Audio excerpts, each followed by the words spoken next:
আমি পার্সোনালি গণতন্ত্রের রাজনীতি একেবারেই অপছন্দ করি যখন থেকে বুঝতে শুরু করেছি যে এই গণতন্ত্র একটা ধোঁকা। এই গণতন্ত্র আমাদের জীবনটাকে নষ্ট করে দিচ্ছে, আমাদের ঐক্যকে বিনষ্ট করছে। এই জন্য এই গণতন্ত্রের যে মূলনীতিগুলো, এগুলো আমাদের ইসলাম বিরোধী, কুরআন বিরোধী, সুন্নাহ বিরোধী, ইজমা বিরোধী, কিয়াস বিরোধী।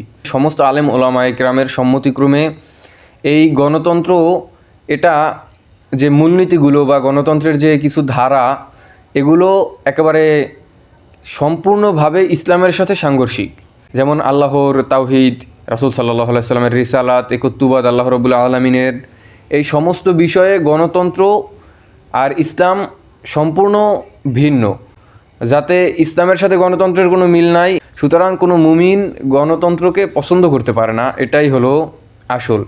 কিন্তু হ্যাঁ, এখন গণতন্ত্রকে যদি আপনি পছন্দ না করেন, তাহলে ভোট যদি দেয় তাহলে সেটা কি জায়েজ কিনা, এ বিষয়ে ওলামায়ে কেরাম বিভিন্ন কথা বলেছেন। যেমন অজুর পানি না থাকলে তায়াম্মুম করা জায়েজ, তেমনি খিলাফত ব্যবস্থা নাই সেহেতু আমরা তায়াম্মুমের মতন আর কি গণতন্ত্রটাকে ব্যবহার করছি। আর এই গণতন্ত্র যে একটা কুফরি ব্যবস্থা, গণতন্ত্র যে কুফর, এটা আমরা সকলেই বিশ্বাস করি। এটা আমরা সকলেই মানি যে আসলে গণতন্ত্র ইসলাম কায়েম করার জন্য যথেষ্ট না।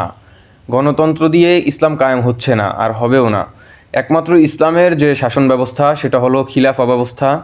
ইসলামের যে শাসন ব্যবস্থা সেটা হলো খিলাফা ব্যবস্থা, সেটা আমরা সকলেই জানি। আর আমরা সকলে খিলাফা ব্যবস্থায় বিশ্বাসী।